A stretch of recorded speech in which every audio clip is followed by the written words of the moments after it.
یہ جو ہے نا کچھ تھوڑا سا ان کو آگے کر دیں گے نا تو پھر پیچھے جو لوگ آئیں گے جگہ خالی ہے تو آپ لوگ بیٹھے بچے، آپ بچے جو پیچھے بیٹھے ہیں نا آپ لوگ آگے آ جائیں، آگے آ جاؤ اور آگے آ جاؤ، آگے آ جاؤ۔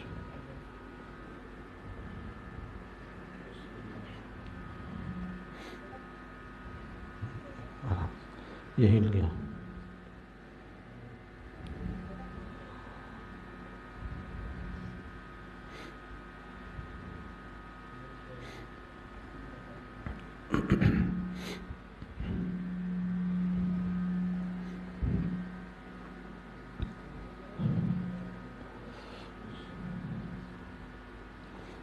آپ آگے آ جائیں، آگے ادھر۔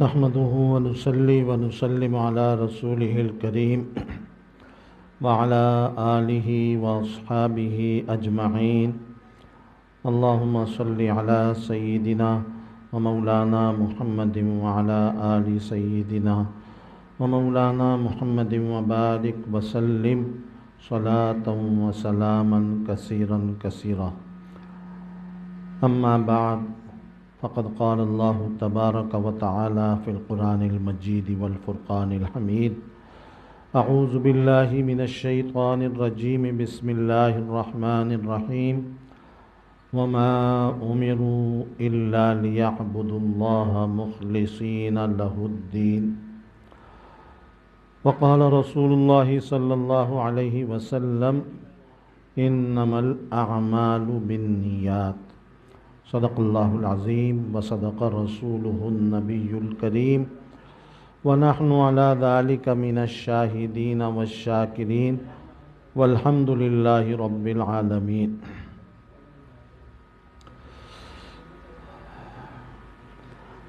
اللہ رب العزت کا بہت بڑا احسان ہے، فضل و کرم ہے کہ آج کی اس بابرکت محفل میں جو کہ ختم قرآن کی ہے، اللہ نے مجھے حاضری کی سعادت عطا فرمائی۔ جو قرآن کریم کی ایک آیت کا ٹکڑا اور ایک حدیث مبارک میں نے تلاوت کی، اس میں اللہ تعالیٰ ایک بہت ہی اہم اور بنیادی بات ارشاد فرما رہے ہیں۔ دیکھیے وہ کیا ہے کہ جتنے بھی ہم کام کر رہے ہیں، جتنی بھی عبادات کر رہے ہیں، چونکہ اس مہینے میں عبادتیں 11 مہینے سے زیادہ ہوتی ہیں، نمازی بھی بڑھ جاتے ہیں، تلاوت کرنے والے بھی بڑھ جاتے ہیں، عبادت کرنے والے بھی بڑھ جاتے ہیں، اس لیے تعداد بڑھ جاتی ہے، عبادت بھی بڑھ جاتی ہے۔ آگے آ جائے اور آگے، یہ دروازہ جو ہے نا، جو وہاں پر آپ بیٹھے ہیں نا، تو جو آئے اس کو آگے کرتے جائیں تاکہ وہاں جو بیٹھ گیا دروازہ پھر راستہ بند ہو جائے گا۔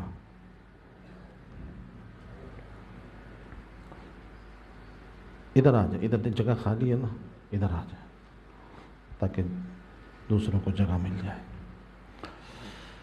تو اس عبادت کے اندر سب سے بنیادی چیز جو ہے وہ ہے اخلاص،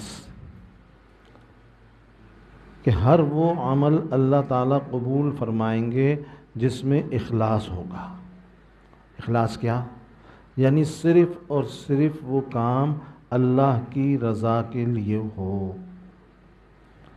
اور اگر اس عمل میں اللہ کی رضا کی بھی نیت ہے اور دنیا کا کوئی مفاد شامل ہو گیا، کوئی بھی غرض آ گئی، کوئی بھی نیت آ گئی، ایسے کا ہو اپنی واہ واہ کرانا، لوگ میری تعریف کریں، ہر آدمی چاہتا ہے، ہر ایک کی خواہش ہے، جوان ہے وہ بھی چاہتا ہے، بچہ ہے وہ بھی چاہتا ہے، بوڑھا ہے وہ بھی چاہتا ہے، کوئی یہ نہیں چاہتا، کسی کو یہ پسند نہیں کہ لوگ میری برائی کریں، ہر ایک کی خواہش ہے کہ لوگ میری تعریف کریں، مجھے اچھا کہیں، میری عزت کریں۔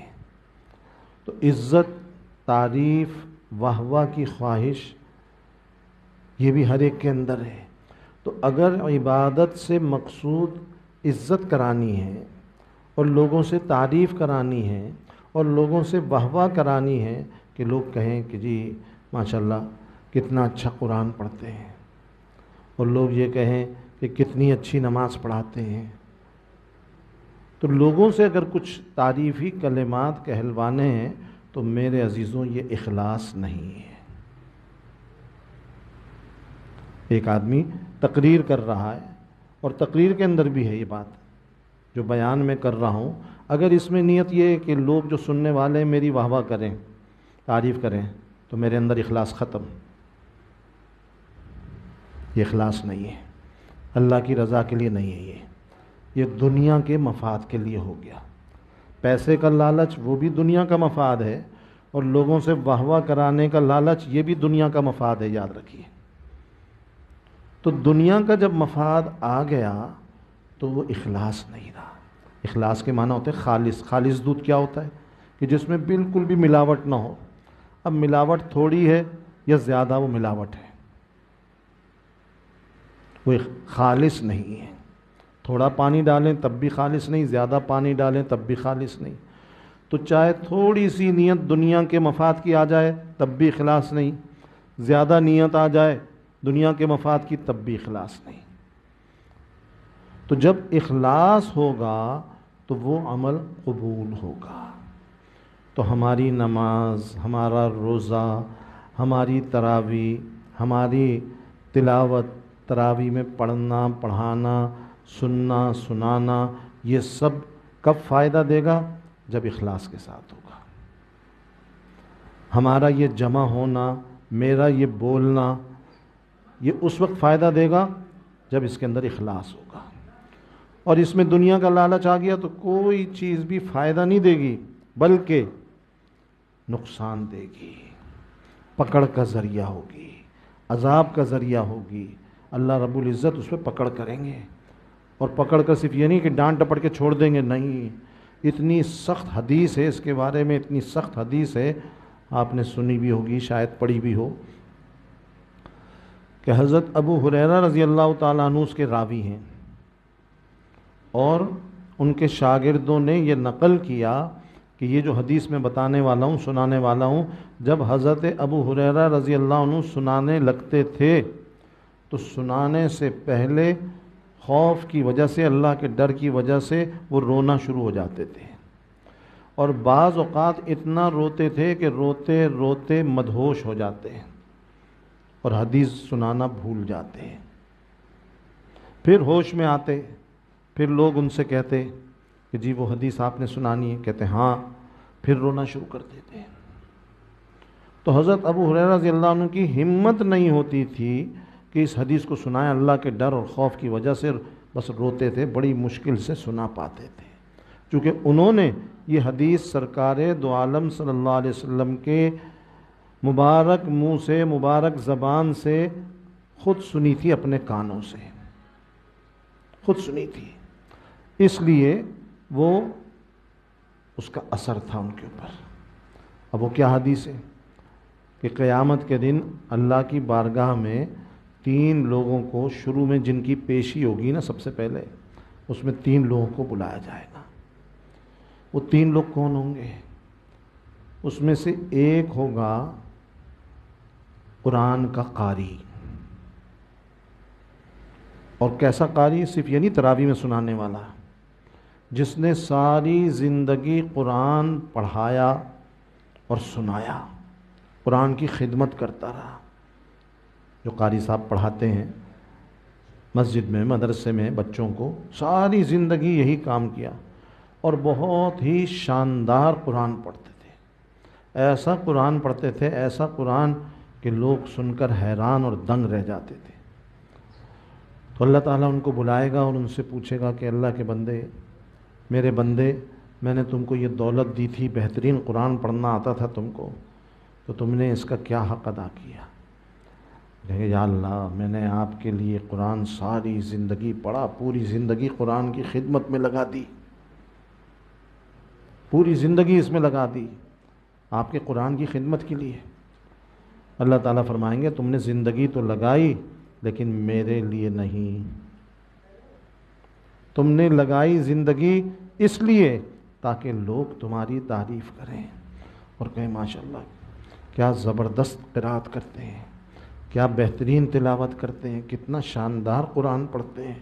تو لوگوں سے تعریف کرانا مقصود تھا. اللہ تعالیٰ فرما رہے ہیں وہ مقصود حاصل ہو گیا. لوگوں نے دنیا میں تمہاری بہت تعریفیں کی، اور پھر حکم ہوگا اللہ معاف کرے، مجھے بھی معاف کرے، مجھے بھی بچائے، ریاکاری سے سب کو بچائے. کہ کیا حکم ہوگا فرشتوں کو؟ کہ ان کو گھسیٹ کر، الٹا لٹا کر گھسیٹ کر جہنم میں پھینک دیا جائے.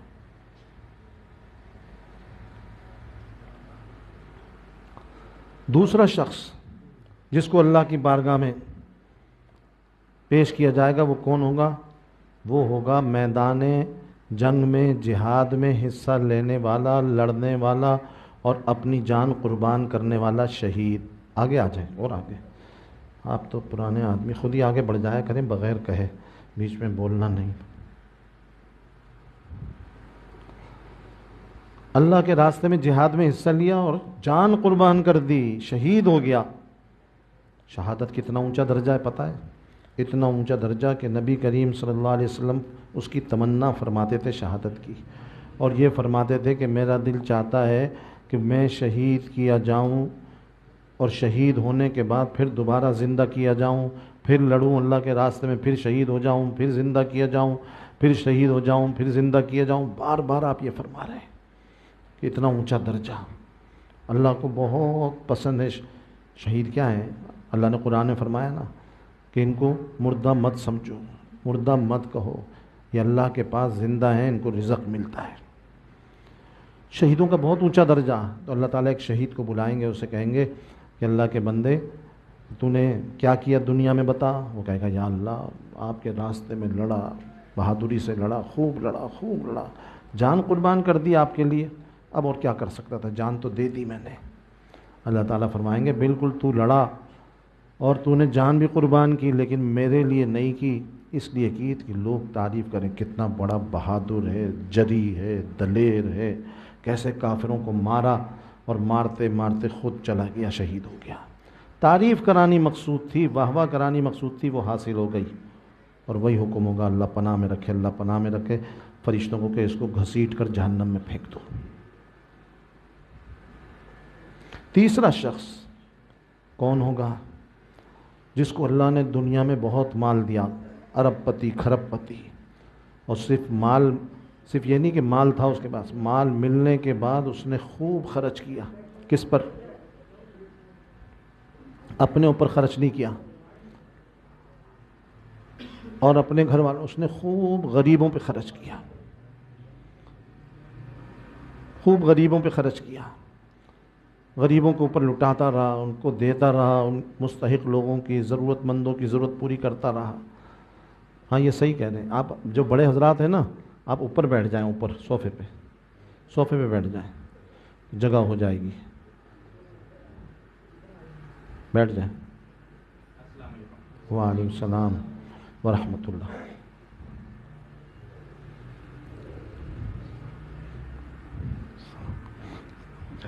تشریف آپ بھی اوپر بیٹھ جائیں نا، جگہ ہو جائے گی، جگہ ہو جائے گی. آپ وہاں بیٹھ جائیں.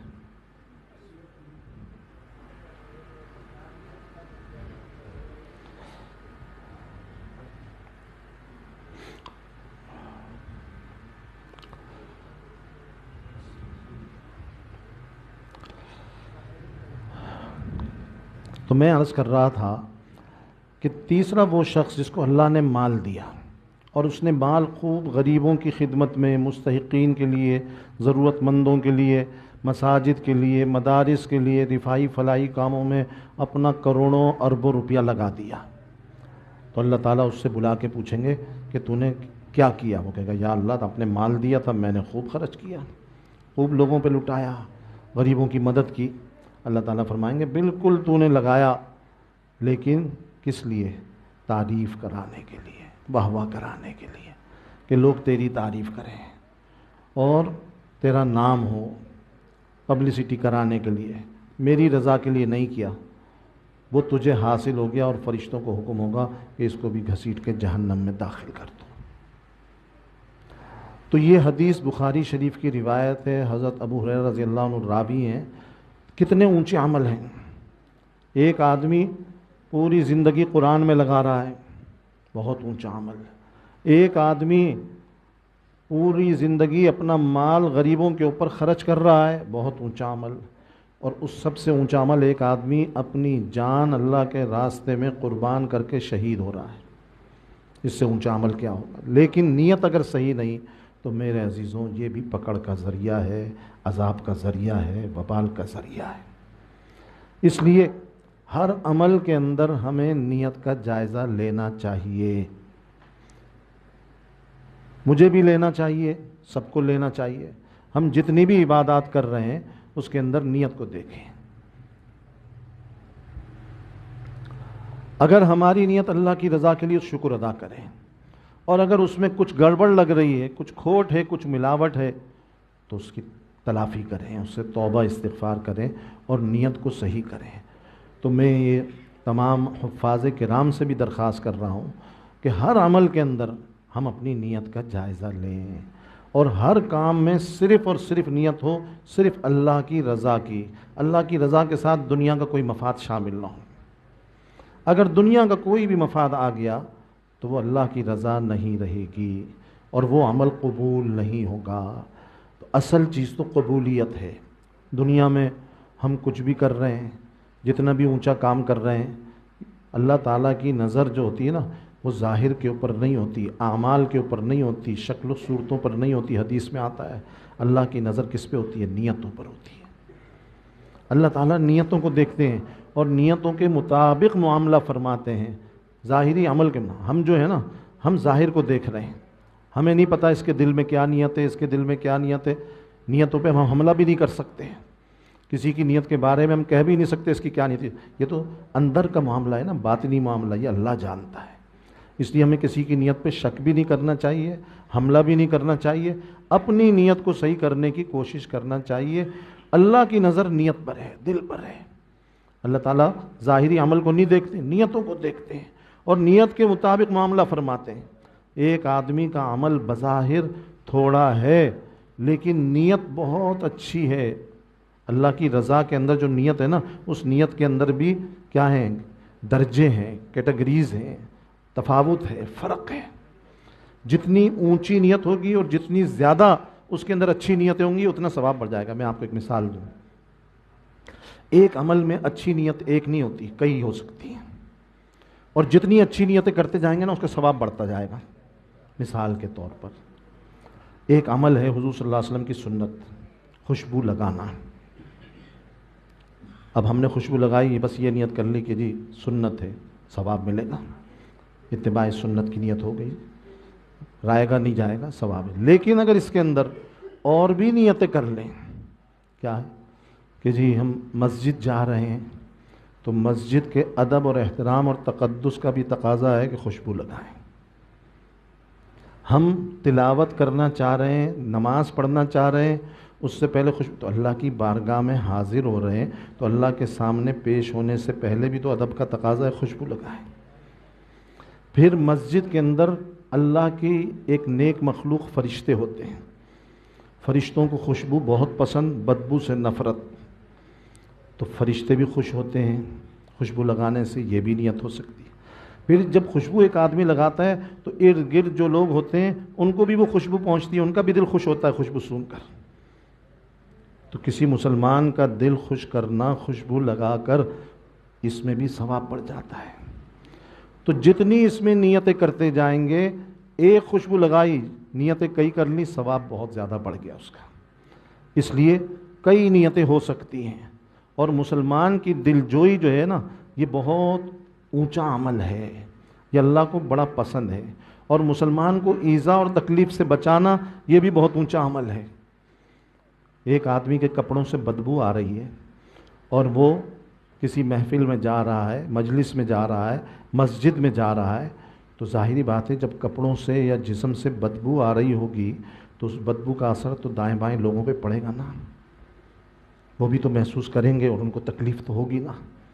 اور فرشتوں کو الگ تکلیف ہوگی، یہ فرشتوں کو بھی ہوتی ہے، جیسا کہ حدیث میں آیا نا کہ جب ایک آدمی مسجد میں جائے تو مسجد کے اندر یہ کچا پیاز، کچا لہسن یہ لے کے بھی نہ جائے ہاتھ میں، اور کچا پیاز کھایا ہو، کھانا جائز ہے، گناہ نہیں ہے، کچا لہسن کھانا جائز ہے، لیکن اگر کھایا ہو تو منہ سے اس کی بو کو اچھی طرح دور کر کے پھر مسجد میں جائے، اس لیے کہ فرشتوں کو ان کی بو بالکل پسند نہیں اور اس سے ان کو تکلیف ہوتی ہے، اور مسجد میں فرشتے ہوتے ہیں، اس لیے مسجد کے اندر اگر کھا کے جا رہے ہیں گھر سے کچی پیاز تو خوب اچھی طرح منہ سے اس کی بو کو دور کریں، کلی کریں، اچھی طرح خوب کلیاں کر کے پھر جائے آدمی۔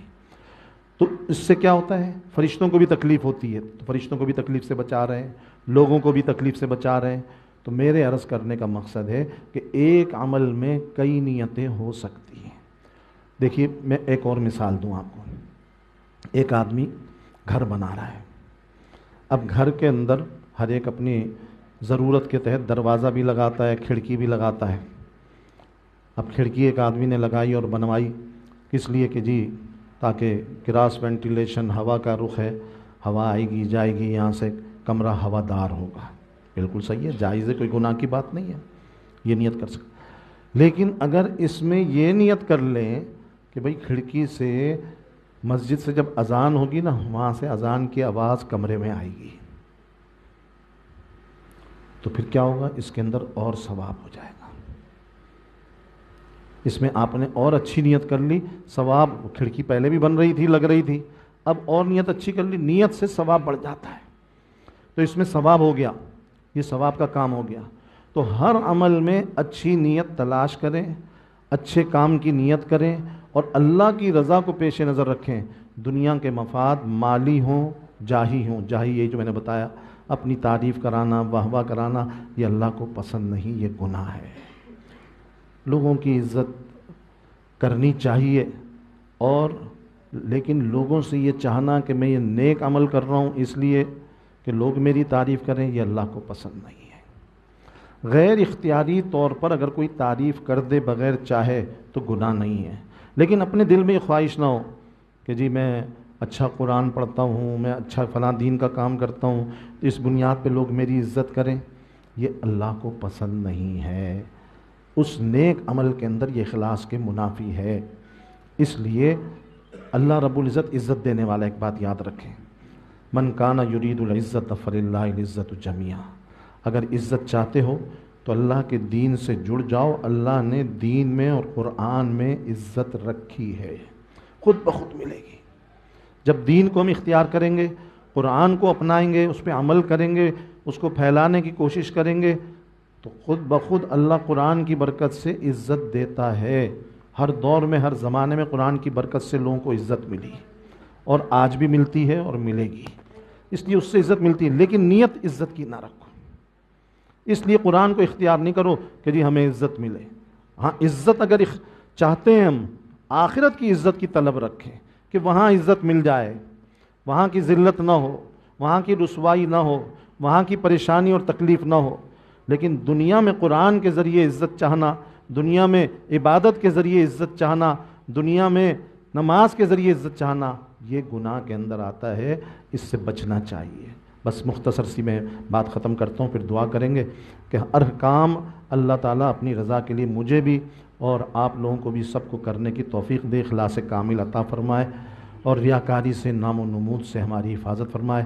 ختم قرآن پر دعا قبول ہوتی ہے، سب اسی مقصد کے لیے جمع ہوئے ہیں، اللہ تعالیٰ دعائیں قبول فرماتے ہیں۔ پورا مہینہ دعا کی قبولیت کا ہے، لیکن اس موقع پر خاص طور پر صحابہ کرام کا معمول تھا کہ جہاں پر قرآن ختم ہوتا تھا وہ جمع ہو کر دعا کرتے تھے، اس لیے کہ قبولیت ہوتی تھی۔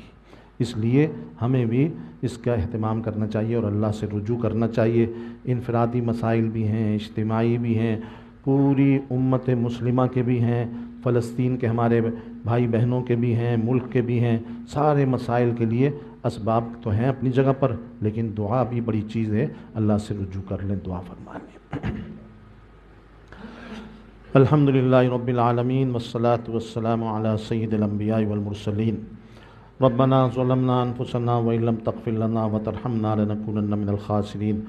ربنا لا تزغ قلوبنا بعد إذ هديتنا وهب لنا من لدنك رحمة إنك أنت الوهاب رب اجعلني مقيم الصلاة ومن ذريتي ربنا وتقبل دعاء ربنا اغفر لي ولوالدي وللمؤمنين يوم يقوم الحساب رب ارحمهما كما ربياني صغيرا اللهم أعز الإسلام والمسلمين اللهم انصر الإسلام والمسلمين اللهم أيد الإسلام والمسلمين اللهم اخذل الكفرة والمشركين واليهود والهنود والنصارى اللهم شتت شملهم اللهم فرق جمعهم اللهم دمر ديارهم اللهم زلزل أقدامهم اللهم خالف بين كلمتهم اللهم انزل بهم بأسك الذي لا ترده عن القوم المجرمين میرے پیارے اللہ، ہم اس موقع پر سب سے پہلے اپنی مغفرت کے طلبگار ہیں، اپنے گناہوں پر ندامت کے ساتھ توبہ کرتے ہیں، استغفار کرتے ہیں۔ یا اللہ میری تمام حاضرین کی اور پوری امت مسلمہ کی کامل مغفرت فرما دیجئے، ساری خطاؤں سے درگزر فرما دیجئے اور اس بابرکت مہینے کی مغفرت کاملہ ہم سب کو نصیب فرما دیجئے۔ یا اللہ ہم میں سے، ہمارے گھر والوں میں سے، ہمارے عزیزوں میں سے اور پوری امت میں سے کسی کو بھی اس مہینے کی مغفرت سے محروم نہ فرما۔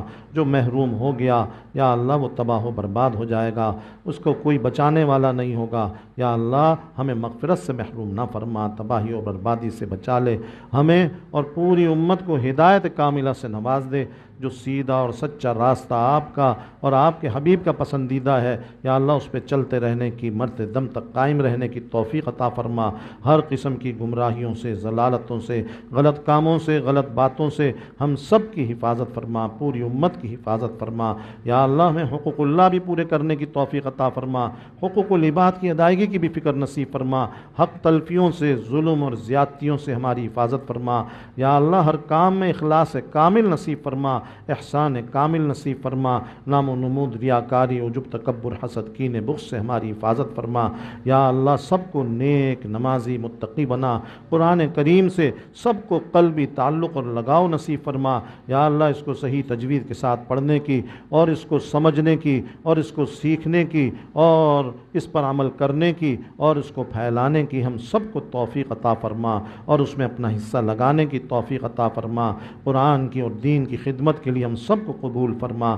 میرے پیارے اللہ محض اپنے فضل سے فلسطین اور غزہ کے بے بس، بے کس، بے آسرا مسلمان جو آپ کے سہارے پر، آپ پر توکل کر کے بیٹھے ہوئے ہیں، یا اللہ وہ کامل ایمان والے ہیں، ان کا بچہ بچہ کامل ایمان والا، کامل توکل والا، اتنی سخت تکلیفوں کے اندر بھی آپ پہ بھروسہ کیے ہوئے ہیں اور آپ کے اوپر تفویض و تسلیم کے ساتھ بیٹھے ہوئے ہیں۔ یا اللہ ان کی غیبی مدد فرما دے، غیبی مدد فرما دے، غیبی نصرت فرما دے، غیبی حفاظت کے بندوبست فرما دے، ان کے شہداء کو اونچا درجہ شہادت عطا فرما، ان کے بیماروں اور زخمیوں کو شفائے کاملہ عاجلہ نصیب فرما۔ یا اللہ ان کے لیے علاج کے اسباب نہیں ہیں، یا اللہ غیب سے اسباب پیدا فرما دے، غیب سے اسباب پیدا فرما دے۔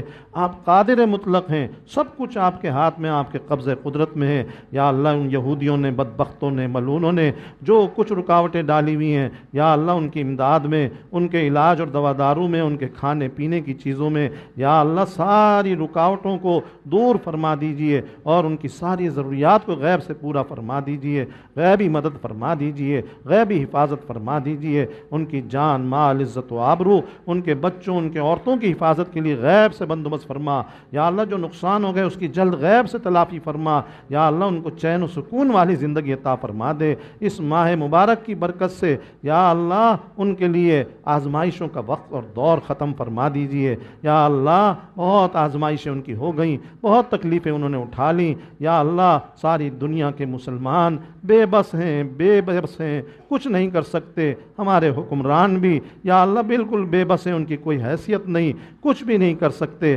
سب کچھ آپ کے ہاتھ میں، آپ کے قبضہ قدرت میں، سب کی نظریں آپ پر، سب کا بھروسہ آپ پر، آپ ہی سب کچھ ہیں اور آپ ہی مدد کرنے والے ہیں، آپ ہی حاجت روا ہیں، آپ ہی مشکل کشا ہیں۔ یا اللہ سارے خزانے آپ کے پاس ہیں، سارے لشکر آپ کے پاس ہیں۔ یا اللہ ان کی غیبی مدد فرما، غیبی نصرت فرما، غیبی حفاظت کے بندوبست فرما۔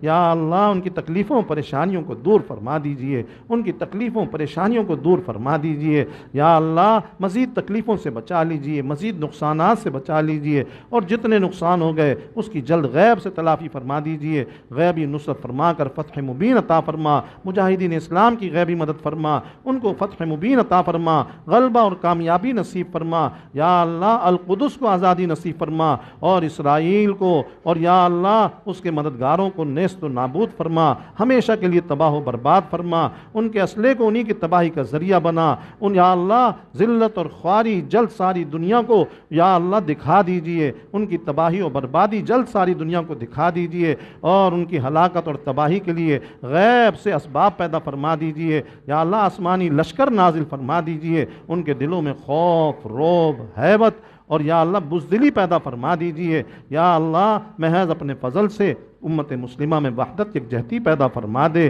یا اللہ ہمارے مسلمانوں کے اندر دینی شعور پیدا فرما دے، ہمارے ملک کے لوگوں میں یا اللہ دینی اخلاق پیدا فرما، دین کے سارے شعبوں پر عمل کرنے کی توفیق اور اس کی فکر عطا فرما، مرنے سے پہلے موت کی تیاری کی فکر عطا فرما، دنیا کی فکر کو مغلوب فرما، آخرت کی فکر کو غالب فرما، حسن خاتمہ کامل ایمان پہ خاتمہ نصیب فرما۔ میرے پیارے اللہ عزت و شہادت کی موت نصیب فرما، کامل ایمان کی موت نصیب فرما، بے ایمانی کی موت، کفر کی موت، معصیت کی موت، غفلت کی موت، ساری ایسی موتوں سے جن کے آپ کے حبیب نے پناہ مانگی، ان تمام موتوں سے پناہ نصیب فرما۔ موت کی سختیوں کے وقت آسانی کا مدد کا معاملہ فرما، قبر کی حشر کی سختیوں سے حفاظت فرما، اور سب کو بغیر حساب کتاب کے جنت الفردوس نصیب فرما۔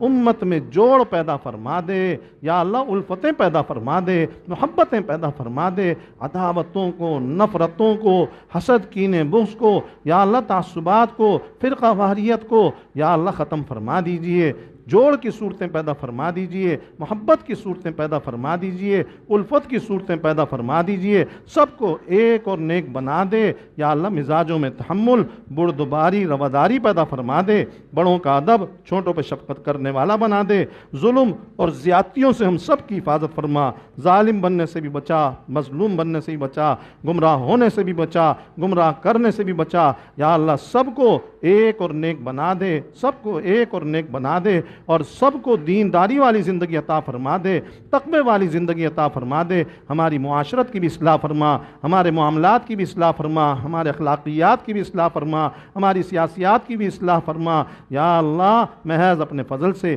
اس ملک کو اسلام کا گہوارہ بنا دے، اسلامی نظام اور قوانین کو یہاں پر عملی طور سے نافذ اور قائم فرما دیجئے، اور سب کو اس پہ عمل کرنے کا جذبہ بھی عطا فرما دیجئے، اس کی فکر اور توفیق عطا فرما دیجئے۔ اس ملک کی حفاظت فرما، اس کی یا اللہ ساری کی ساری جتنی بھی یا اللہ اس کی چیزیں ہیں، یا اللہ اس کے اسباب ہیں اور اس کی طاقتیں ہیں، ایٹمی طاقتیں، دوسری طاقتیں، سب کی حفاظت فرما لے۔ یا اللہ تخریب کاروں، دہشت گردوں سے حفاظت فرما لے، چوروں ڈاکوؤں سے حفاظت فرما لے، لٹیروں سے حفاظت فرما لے۔ جتنے اس ملک کے دشمن ہیں، اسلام کے دشمن ہیں، اہل دین کے دشمن ہیں، اہل حق کے دشمن ہیں، ان کو ہدایت کاملہ سے نواز دے۔ اگر ان کی قسمت میں ہدایت نہیں، یا اللہ آپ سب کو جانتے ہیں کون کون ہیں، کس شکل میں ہیں، کس روپ میں ہیں، ان کو چن چن کر نیست و نابود فرما دیجئے، تباہ و برباد فرما دیجئے۔ یا اللہ ان کو ٹکڑے ٹکڑے فرما دیجئے، ان کی سازشوں کو انہی پر لوٹا دیجئے، ان میں آپس میں اختلاف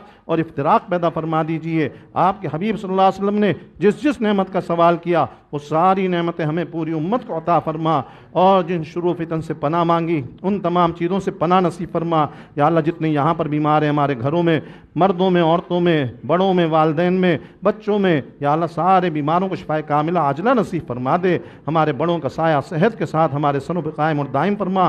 جتنے بے روزگار ہیں میرے پیارے اللہ، رزق آپ کے ہاتھ میں، رزق کے خزانے آپ کے قبضہ قدرت میں، رزاق آپ ہیں، اپنے غیبی خزانوں سے سب کو رزق حلال و اپنی مقدار میں عطا فرما دیجئے، برکت و قناعت والی حلال روزی عطا فرما دیجئے، حرام سے بچا لیجئے، اور سب کے لیے خوب فراوانی عطا فرما دیجئے۔ یا اللہ تنگی سے، معاشی اور مالی تنگیوں سے، پریشانیوں سے سب کو نجات نصیب فرما۔ قرضوں سے نجات نصیب فرما، قرضوں کی ادائیگی کا غیب سے بندوبست فرما، یا اللہ سب کو چین و سکون، امن و عافیت والی زندگی نصیب فرما، یا اللہ سب کی پریشانیوں اور تکلیفوں کو دور فرما دے، گھروں کے اندر یا اللہ زندگیوں میں سکون عطا فرما دے، نزاعات لڑائی جھگڑوں کو ختم فرما دے، یا اللہ محض اپنے فضل سے سب کی جائز مراد اور حاجات کو اپنے غیبی خزانوں سے اس ماہ کی ختم قرآن کی برکت سے جلد پورا فرما دیجئے۔ وصلی اللہ تعالی علی خیر خلقی محمد وعلی آلہ واصحابہ اجمعین، آمین برحمتک یا ارحم۔